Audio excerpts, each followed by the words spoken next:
मैं पूरे 800 किलो का एक बेहद मोटा और बेतरतीब आदमी था। फिर भी मेरी शादी एक बेहद खूबसूरत शांत स्वभाव वाली महिला अधिकारी से हो गई। लेकिन शादी के 3 साल बाद तक उसने मुझे अपनी एक उंगली तक छूने नहीं दी। मुझे लगा कि वो सिर्फ मेरे मोटापे से नफरत करती है, इसलिए मेरे साथ इतना ठंडा व्यवहार करती है। लेकिन एक दिन मैंने उससे उसके बचपन के दोस्त के साथ हाथ पकड़कर मार्केट में घूमते और गाल से गाल मिलाकर फोटो खिंचवाते देखा। तब मुझे समझ आया कि उसने मुझसे शादी प्यार की वजह से नहीं की थी, बल्कि सिर्फ अपने दादाजी का एहसान चुकाने के लिए की थी। इसलिए जब उसकी माँ ने फिर से मुझे मोटा कहकर ताना मारा और चाहा कि उसकी बेटी और उसका बचपन का दोस्त IVF करवाएं, तब मैंने तय कर लिया कि अब और नहीं सहूंगा। अगर आपको वही अपना दामाद बनाना है तो ठीक है, मैं आप सबकी इच्छा पूरी कर देता हूँ, मैं डिवोर्स लेता हूँ। मेरी ये बात सुनते ही सास पहले तो चौंक गई, फिर उसकी आंखों में चमक आ गई। तुम सच कह रहे हो? मैं सिर हिलाने ही वाला था कि अगले ही पल पत्नी का चेहरा एकदम बदल गया। उसने मेरा हाथ पकड़कर मुझे खड़ा किया। तुम क्या बकवास कर रहे हो माँ? ये हम दोनों के बीच की बात है, आपको इसकी चिंता करने की जरूरत नहीं है। इतना कहकर वो मुझे अपने मायके से बाहर ले आए। काफी दूर आने के बाद वो रुकी, भौहें सिकोड़कर मेरी तरफ देखा। उसके चेहरे पर हल्की सी इरिटेशन साफ दिखाई दे रही थी। तुम फिर क्या उल्टी सीधी बातें कर रहे हो? मैं बकवास नहीं कर रहा, मैं सीरियस हूँ। वो कुछ पल चुप रही, काफी देर तक मुझे देखती रही, फिर बोली, मैंने दादाजी से वादा किया था कि मैं तुमसे शादी करूंगी और मैं अपना वादा निभाऊंगी। मैंने कभी तुमसे डिवोर्स लेने के बारे में नहीं सोचा। उसकी ये बात सुनकर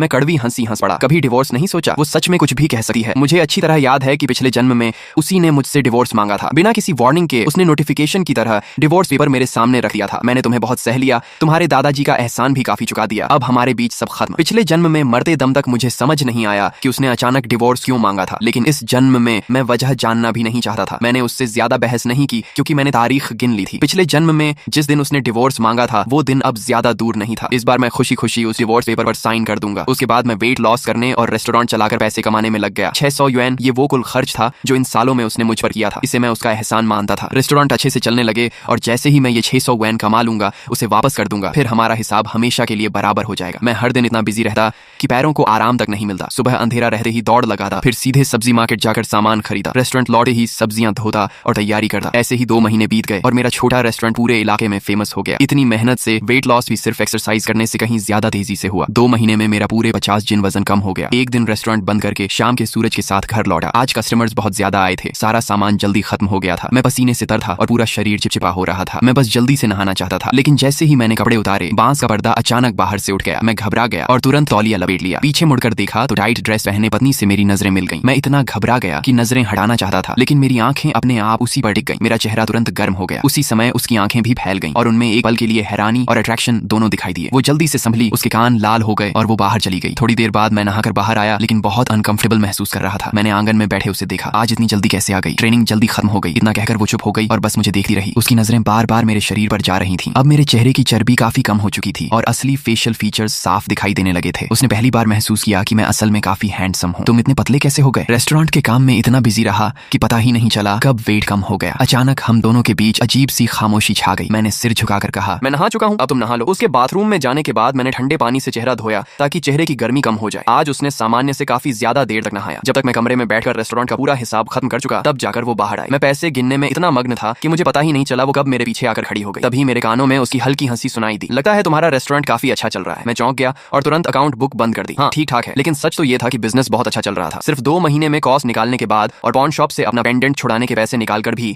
मैंने 150 युएन 6 माओ 3 फेन का साफ प्रॉफिट कमा लिया था। अब सिर्फ 429 युएन 3 माओ 7 फेन और कमाने थे, फिर उसका पूरा एहसान चुका देता। मेरी आंखों में अब पहले जैसी उदासी नहीं बल्कि उम्मीद की चमक थी। उसने भी ये बदलाव महसूस किया और धीमी आवाज में बोली, वो क्या अब हमें एक बच्चा नहीं कर लेना चाहिए? उसे लगा था कि ये बात सुनकर मैं खुश हो जाऊंगा, लेकिन उसका मतलब समझते ही मेरा चेहरा सख्त हो गया। मैंने बिना सोचे मना कर दिया, रहने दो, मैं हर दिन बहुत बिजी रहता हूँ और तुम्हें भी ट्रेनिंग करनी होती है। अगर बच्चा हो गया तो बहुत परेशानी होगी। इतना कहकर मैंने अकाउंट बुक उठाई और बाहर जाने लगा। मैं सुबह बहुत जल्दी उठ जाता हूँ, कहीं तुम्हारी नींद न खराब हो जाए, इसलिए मैं बगल वाले कमरे में सो जाऊंगा। जो महिला ऑफिसर अब तक अपने पति को पास भी नहीं आने देती थी, पहली बार उसके मन में थोड़ा लगाव पैदा हुआ था, लेकिन उसे सीधा इनकार मिल गया। उसका चेहरा थोड़ा उतर गया। उसने मेरा हाथ पकड़ लिया। मेरा कोई और मतलब नहीं था। अगर तुम मेरे साथ बच्चा नहीं चाहते तो ठीक है, लेकिन पति पत्नी अलग अलग कमरों में सोएं, ये कैसी बात हुई? मैं भी सुबह जल्दी उठी हूँ, मुझे कोई परेशानी नहीं होगी। मैंने होंठ भींच लिए और फिर कुछ नहीं कहा। उसके बाद कुछ समय तक रेस्टोरेंट का बिजनेस और अच्छा होता गया। मैंने एक हेल्पर भी रख लिया। मेरे और उसके रिश्ते भी पहले से काफी बेहतर हो गए। मैं हर दिन थोड़ा थोड़ा पतला होता गया और उसका व्यवहार भी पहले से ज्यादा नरम और केयर करने वाला हो गया। खाली समय में वो रेस्टोरेंट आकर मुझे घर ले जाती। यहाँ तक कि एक दिन वो मुझे नए डिपार्टमेंट स्टोर भी ले गई और बोली कि मेरे लिए गोल्ड रिंग खरीदना चाहती है। हमारी शादी बहुत जल्दी में हुई थी। अब सब लोग वेडिंग रिंग पहनते हैं तो हम भी पहनकर देखें। अगर मैं कहूँ कि मेरा दिल बिल्कुल नहीं डोला तो वो झूठ होगा। पिछले जन्म में मैं ऐसी ही पत्नी का सपना देखा था, लेकिन मेरे अंदर बची हुई थोड़ी सी समझदारी ने मुझे फिर होश में ला दिया। मैंने सिर हिलाया। मुझे ज्वेलरी पहनना पसंद नहीं है। इस जन्म में मैं खुद को पिछले जन्म की तरह उसी गड्ढे में दोबारा गिरने नहीं दूंगा। 3 दिन बाद 23 सितंबर आने वाला था। यही वो दिन था जब पिछले जन्म में उसने बिना किसी वार्निंग के मुझसे डिवोर्स मांगा था। इस बार मैं वही गलती दोबारा नहीं दोहराऊंगा। 22 सितंबर की शाम मैं रेस्टोरेंट के किचन में सफाई कर रहा था। बस आखिरी कस्टमर के खाना खत्म करने का इंतजार था,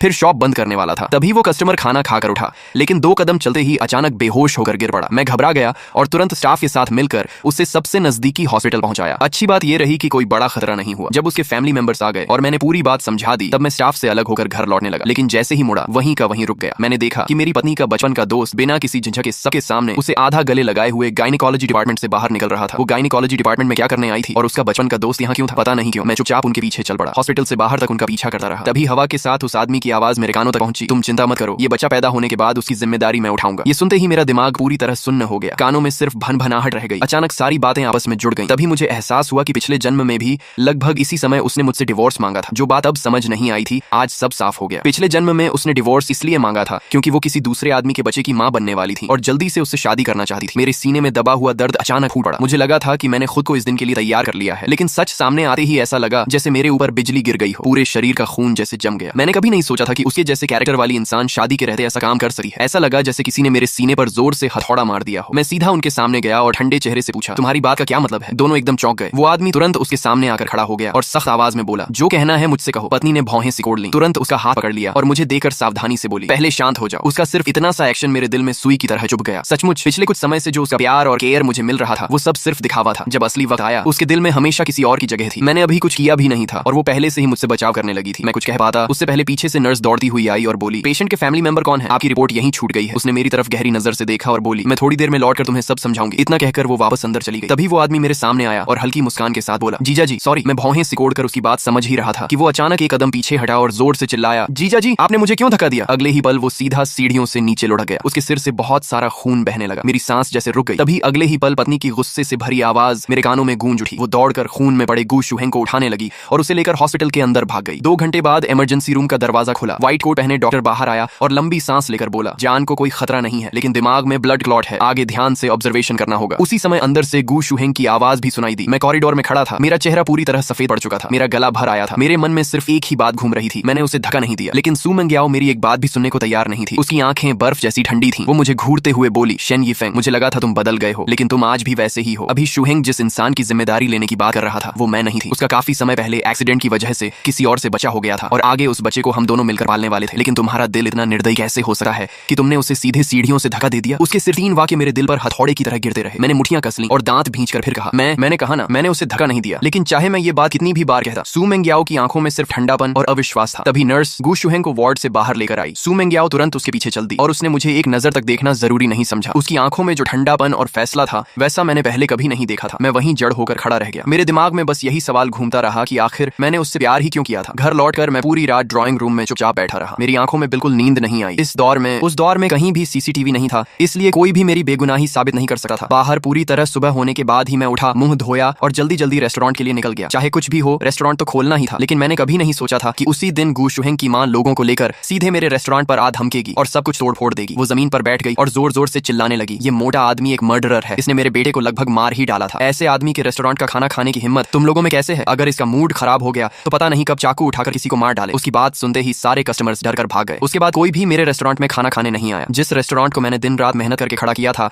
वो एक ही रात में ऐसी जगह बन गया जिससे हर कोई दूर भागने लगा। मैंने स्टाफ को सैलरी देकर घर भेज दिया और अकेले ही टूटी फूटी शॉप को साफ किया। फिर थके हुए शरीर को घसीटे हुए घर पहुंचा। सू मेंग्याओ पहले से डाइनिंग टेबल पर बैठी मेरा इंतजार कर रही थी। उसने काफी देर तक ठंडी नजरों से मुझे देखा और फिर पहला वाक्य यही कहा, सब लोग चले गए? फिर उसने शांत आवाज में कहा, पहले तुमने डिवोर्स की बात की थी, अब मैं मान गई हूँ। अपना मैरिज सर्टिफिकेट ले आओ, कल सुबह हम दोनों आर्मी में जाकर डिवोर्स रिपोर्ट जमा करेंगे। इतना कहकर उसने मेरे सामने डिवोर्स एप्लीकेशन रख दी। मेरी सांस हल्की सी रुक गई। उस पेपर पर लिखे बड़े बड़े शब्दों को देखकर भी इस बार मेरे दिल में ज्यादा हलचल नहीं हुई। पिछले जन्म की वही डिवोर्स एप्लीकेशन आखिर इस जन्म में भी मेरे सामने आ ही गई। मैं खुद पर हल्का सा मुस्कुराया, शायद यही होना था। जिस दिन मैं दोबारा जन्म लेकर लौटा था, उसी दिन मैंने उसे छोड़ने का फैसला कर लिया था। काफी देर बाद मैंने शांत होकर सिर हिलाया। ठीक है, मेरी इतनी आसानी से हामी भरने पर सू मेंग्याओ की आंखों में हैरानी की एक झलक दिखाई दी। शायद उसने कभी नहीं सोचा था कि मैं इतनी आसानी से मान जाऊंगा। अगली सुबह हम दोनों तय समय पर आर्मी ऑफिस पहुंचे और डिवोर्स रिपोर्ट जमा कर दी। पिछले जन्म की तरह इस बार कोई मुश्किल नहीं हुई। डिवोर्स सर्टिफिकेट उम्मीद से भी ज्यादा आसानी से बन गया। रजिस्ट्रेशन ऑफिस से बाहर निकलते ही सू मेंग्याओ ने मेरी तरफ देखकर कहा, फैमिली क्वार्टर वाला घर तुम ही रख लो, मैं बाहर शिफ्ट हो जाऊंगी। मैंने हाथ में पिछले जन्म जैसा ही डिवोर्स सर्टिफिकेट पकड़ा हुआ था। मैंने सिर हिलाकर कहा, नहीं, अब मैं वहां नहीं रहूंगा। मैं अब तुम्हारा फैमिली मेंबर नहीं हूँ, इसलिए तुम्हारे घर में रहने का कोई हक भी नहीं है। सू मेंग्याओ ने भौहें सिकोड़कर पूछा, फिर तुम कहाँ जाओगे? मैंने बिना झिझक जवाब दिया, गांव वापस। इतना कहकर मैं भारी कदमों से वहां से चला गया। गू शुहेंग की मां ने रेस्टोरेंट की ऐसी हालत कर दी थी कि उसे चलाना नामुमकिन हो गया था, इसलिए मुझे उसे बंद करना पड़ा। आखिर में मेरी हालत भी पिछले जन्म से ज्यादा अच्छी नहीं निकली। पहले मेरा इरादा बस स्टेशन जाकर गांव की टिकट खरीदने का था, लेकिन जब मैं रेलवे स्टेशन के पास से गुजरा तो अचानक मुझे लू जियान की याद आ गई, जिसने कुछ समय पहले मुझे नर्स सिटी में काम और डेवलपमेंट का मौका दिया था। गांव लौटकर पिछले जन्म की तरह बेकार जिंदगी बिताने से अच्छा था कि मैं एक नई जगह जाकर नई शुरुआत करूं, जहां कोई मुझे जानता तक ना हो। मैं वापस फैमिली क्वार्टर लौटा, लू जियान का कॉन्टैक्ट ध्यान से संभाल कर रख लिया, फिर अकाउंट बुक निकालकर सारे पैसे गिने। रेस्टोरेंट से मैंने कुल 670 युएन, 8 माओ 6 फेन कमाए थे। इनमें से 600 युएन सू मंग्याओ को लौटाने के लिए काफी थे और बचे हुए करीब 70 युएन से मैं नर्स सिटी की ट्रेन टिकट खरीद सका था। अब मेरा वेट पहले से काफी कम हो चुका था, इसलिए सामान बांधते समय मैं सिर्फ वही कपड़े साथ ले गया जो अब मुझे फिट आते थे। बाकी सारे कपड़े बांधकर स्क्रैप में बेच दिए, जिससे 10 युएन और मिल गए। आखिर में मेरा सामान इतना कम बचा कि एक ही बैग में सब आ गया। बैग उठाकर जब मैं कमरे से बाहर निकला तो आखिरी बार पूरे आंगन को देखा। पिछले जन्म में मैं सोचता था कि यही मेरा हमेशा का घर होगा। डिवोर्स के बाद भी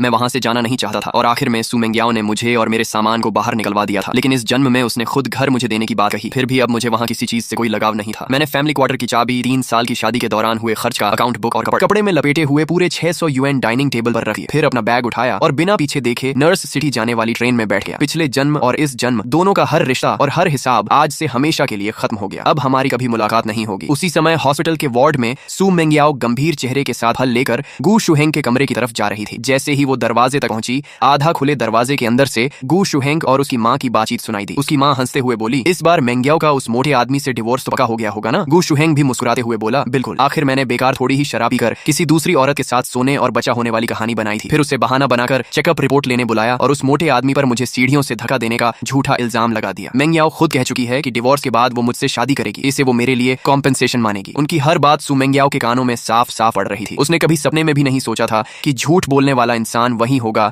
जिसके साथ वो बचपन से बड़ी हुई थी। गुस्से में उसने दरवाजा जोर से खोल दिया। उसके चेहरे पर आग बरस रही थी। सिर्फ मुझे धोखा देने के लिए तुम लोगों ने एक इंसान की जिंदगी को दांव पर लगा दिया। उसके दिल का गुस्सा फट पड़ा। उसका मन कर रहा था कि वही उन माँ बेटे को खत्म कर दे, लेकिन तभी उसकी जेब में रखा डिवोर्स सर्टिफिकेट जलते लोहे की तरह उसके सीने को चुभने लगा। सू मेंग्याओ का पूरा शरीर कांप उठा और उसकी आंखें तुरंत लाल हो गईं। तो सच में उसने मुझ पर झूठा इल्जाम लगाया था। तभी उसे मेरी वो बात याद आई कि मैं गांव लौट रहा हूँ। नहीं, उसे जाने नहीं देना चाहिए। उसने फल वहीं फेंके और बिना पीछे देखे हॉस्पिटल से भागती हुई घर पहुंची। लेकिन जैसे ही उसने दरवाजा खोला, पूरा घर खामोश था। मेरी हर चीज वहां से गायब हो चुकी थी। टेबल पर सिर्फ घर की चाबी, कपड़े में बंधे पैसे और एक अकाउंट बुक रखा था। कांपते हाथों से उसने अकाउंट बुक खोला। उसमें शादी के 3 सालों के दौरान उसने मुझ पर खर्च किए गए हर एक युएन का हिसाब लिखा था। आखिर में मेरी लिखी हुई एक लाइन थी, सू मेंग्याओ, पूरे 600 युएन, एक भी फेन कम नहीं, तुम्हें लौटा रहा हूँ। आज से हमारा कोई लेना देना नहीं रहा। वो भागकर रेस्टोरेंट पहुंची, लेकिन रेस्टोरेंट पहले ही बंद हो चुका था। उसे लगा मैं गांव लौट गया हूँ, इसलिए वो उसी रात गांव भी पहुंच गई। लेकिन वहां भी मैं नहीं था। किसी को नहीं पता था कि मैं कहाँ गया हूँ। सू मेंग्याओ ने मुझे बहुत लंबे समय तक ढूंढा, लेकिन उसे मेरी कोई खबर कभी नहीं मिली। साल 1988 में नर्स सिटी का यूएमिंग रेस्टोरेंट में इस बार सू मेंग्याओ ट्रेनिंग एक्सचेंज के लिए नर्स सिटी आई थी। काम खत्म होने के बाद उसकी महिला साथी वेनजंग जिद करके उसे यहाँ लाई और बोली, मेंग्याओ, इस रेस्टोरेंट का मालिक सिर्फ खाना ही नहीं बल्कि लुक्स और पर्सनैलिटी में भी किसी फिल्म स्टार से कम नहीं है। यकीन मानो, यहाँ आकर तुम्हें बिल्कुल पछतावा नहीं होगा। आखिरकार सू मेंग्याओ उसकी बात मानकर यूनकाई यूएमिंग रेस्टोरेंट आ गई। एक एक करके सारे डिशेस प्राइवेट रूम में आने लगे। वेनजंग तो बड़े मजे से खाने लगी, लेकिन सू मेंग्याओ ने बस यूं ही एक और खाया। अगले ही पल उसकी आंखें फैल गईं। उसे इन व्यंजनों में एक बेहद जाना पहचाना स्वाद महसूस हुआ। उसके मन में अचानक एक शक पैदा हुआ। उसने तुरंत चॉपस्टिक्स नीचे रखी और कहा, क्या मैं आपके बॉस से मिल सकती हूँ? वेटर के बाहर जाते ही वेनजंग मुस्कुराकर उसे छेड़ते हुए बोली, अरे मेंग्याओ, आखिर तुम्हारे दिल में भी किसी के लिए जगह बन ही गई। लेकिन सू मेंग्याओ ने उसकी बात पर ध्यान नहीं दिया। उसकी नजर लगातार दरवाजे पर टिकी रही। कुछ ही देर बाद दरवाजा खुला और अंदर एक लंबा, स्मार्ट और बेहद हैंडसम आदमी आया। सू मेंग्याओ तुरंत खड़ी हो गई। वह सामने खड़े आदमी को अवाक होकर देखने लगी। उसकी आंखों में सिर्फ हैरानी थी। उधर मैंने भी उसे देखते ही हल्की सी हैरानी महसूस की। इतने साल बाद अपनी एक्स वाइफ से फिर मुलाकात होगी, मैंने कभी नहीं सोचा था। लेकिन अब बहुत समय बीत चुका था। पुरानी बातों में उलझे रहने का कोई मतलब नहीं था। मैं कुछ पल चुप रहा, फिर अंदर जाकर मुस्कुराते हुए बोला, बहुत समय बाद मिले सू मेंग्याओ। सू मेंग्याओ सामने खड़े पहले से कहीं ज्यादा हैंडसम हो चुके मुझे जटिल भावों से देखती रही। वह 5 साल तक मुझे ढूंढती रही थी, लेकिन कभी नहीं सोचा था कि मुलाकात यहाँ होगी। उसने गहरी सांस लेकर कहा, बहुत समय बाद। वेनजंग को भी हैरानी हुई कि सू मेंग्याओ रेस्टोरेंट के मालिक को पहले से जानती है। वह हंसते हुए बोली, अच्छा, तो इसलिए तुम बॉस से मिलने की जिद कर रही थी। लगता है खाने का स्वाद पहचान गई थी। उसकी बात सुनकर मुझे भी सब समझ आ गया। मैं मन ही मन मुस्कुरा दिया। तो बात ये थी, इतने साल बाद भी वह मुझे नहीं भूली थी। मुझे थोड़ा अजीब लगा। शायद इंसान हमेशा उसी को याद रखता है जिसे वह खो देता है। इन सालों में बिजनेस करते करते मैं पहले जैसा भावुक नहीं रहा था। अब मैं अपनी फीलिंग्स चेहरे पर नहीं आने देता था। मैं मुस्कुराकर बोला, आज सच में बड़ा संयोग है। आज का पूरा बिल मेरी तरफ से। अगर और कुछ खाना हो तो वेटर से कह देना। मुझे अभी थोड़ा काम है, मैं चलता हूँ। वेनजंग कुछ कहने ही वाली थी कि सू मेंग्याओ ने पहले ही पूछ लिया, क्या आज काम खत्म होने के बाद थोड़ी देर बात कर सकते हैं? वेनजंग ने भौहें उठाकर सू मेंग्याओ की तरफ देखा। उसे लगा कहीं मेंग्याओ को रेस्टोरेंट के बॉस से प्यार तो नहीं हो गया। उसे पहले से पता था कि सू मेंग्याओ का डिवोर्स हो चुका है और उसके बाद उसने दोबारा शादी से हमेशा इनकार कर दिया था। हर बार जब भी उसे किसी मैच मेकिंग प्रोग्राम में ले जाने की कोशिश होती, वह मना कर देती थी। अब जाकर वेनजंग को वजह समझ आई। सू मेंग्याओ उसकी नजरों का मतलब समझ रही थी। अगर पहले की बात होती तो वह उसे तुरंत कोहनी मार देती, लेकिन इस समय मेरे अलावा उसके लिए कुछ भी ज्यादा जरूरी नहीं था। उसकी बात सुनकर मैंने मन ही मन ठंडी हंसी हंसी। अब हमारे बीच बात करने लायक बचा ही क्या था, लेकिन मेरे चेहरे पर कुछ नहीं आया। मैं पहले की तरह शांत रहा और बोला, शायद आज नहीं हो पाएगा, घर पर थोड़ा जरूरी काम है। उसी समय रेस्टोरेंट का मैनेजर जल्दी से मेरे पास आया और धीरे से बोला, बॉस, टेबल नंबर 58 पर एक कस्टमर। उसकी बात सुनकर मैंने भौहें सिकोड़ ली। मैंने सू मेंग्याओ और वेनजंग को इशारे से माफी मांगी और वहां से चला गया। मेरे जाते ही वेनजंग मुस्कुराकर बोली, अब समझ आया कि तुम मैच मेकिंग में क्यों नहीं जाती थी। दिल में पहले से कोई था। वैसे भी बॉस जैसा आदमी हो तो किसी और को कौन पसंद करेगा। इतनी अच्छी बॉडी और इतना हैंडसम चेहरा, आराम से टीवी स्टार बन सकता है। सू मेंग्याओ ने उसकी तरफ देखा और शांत आवाज में कहा, वह मेरा एक्स हस्बैंड है। वेनजंग की आंखें फैल गईं। क्या वह तुम्हारा एक्स हस्बैंड कैसे हो सकता है? तुम्हारा एक्स हस्बैंड तो बहुत मोटा था ना? सू मेंग्याओ ने आंखें सिकोड़कर पूछा, तुम्हें मेरे एक्स हस्बैंड के बारे में कैसे पता? असल में वेनजंग मेरे जाने के 1 साल बाद दूसरे यूनिट से हमारे ऑफिस में आई थी। नियम के हिसाब से उसे मेरे बारे में कुछ भी पता नहीं होना चाहिए था। वेनजंग तुरंत चुप हो गई। उसे समझ आ गया कि उससे गलती हो गई है। वह झेंपते हुए बोली, बस लोगों को बातें करते सुना था। सू मेंग्याओ ने पूछा, कौन लोग? वेनजंग समझ गई कि अब बात छिप नहीं सकती, इसलिए सच बता दिया। कुछ साल पहले जब हम कैपिटल हॉस्पिटल गए थे तब मैंने कुछ नर्सेस को बातें करते सुना था, इसी वजह से मुझे पता चला। यह सुनते ही सू मेंग्याओ की भौहें और सिकुड़ गईं। कैपिटल हॉस्पिटल का नाम सुनते ही उसके मन में अनगिनत सवाल उठने लगे। क्या फिर से गू शुहेंग कोई चाल चल रहा था या सिर्फ नर्सेस की गॉसिप थी? उसने गंभीर होकर पूछा, अच्छी तरह सोचो, क्या उन नर्सेस में कोई गू शुहेंग नाम का भी था? एक बार सांप के काटने के बाद इंसान रस्सी से भी डर जाता है। गू शुहेंग की चालें आज तक उसके मन में बसी हुई थी। अगर उसकी वजह से गलतफहमी न हुई होती तो हम दोनों 5 साल तक अलग नहीं रहते। ये सोचते ही उसका चेहरा और भारी हो गया। वेनजंग ने उसे इतना गंभीर देखा तो ध्यान से याद करने लगी। वह बोली, मुझे याद है जब हम मिशन से लौटे थे तो कुछ युवा नर्सेस तुम्हें देखकर बात कर रही थी कि तुम्हारा कोई बॉयफ्रेंड है या नहीं। तभी एक मेल नर्स ने कहा कि तुम्हारा डिवोर्स हो चुका है।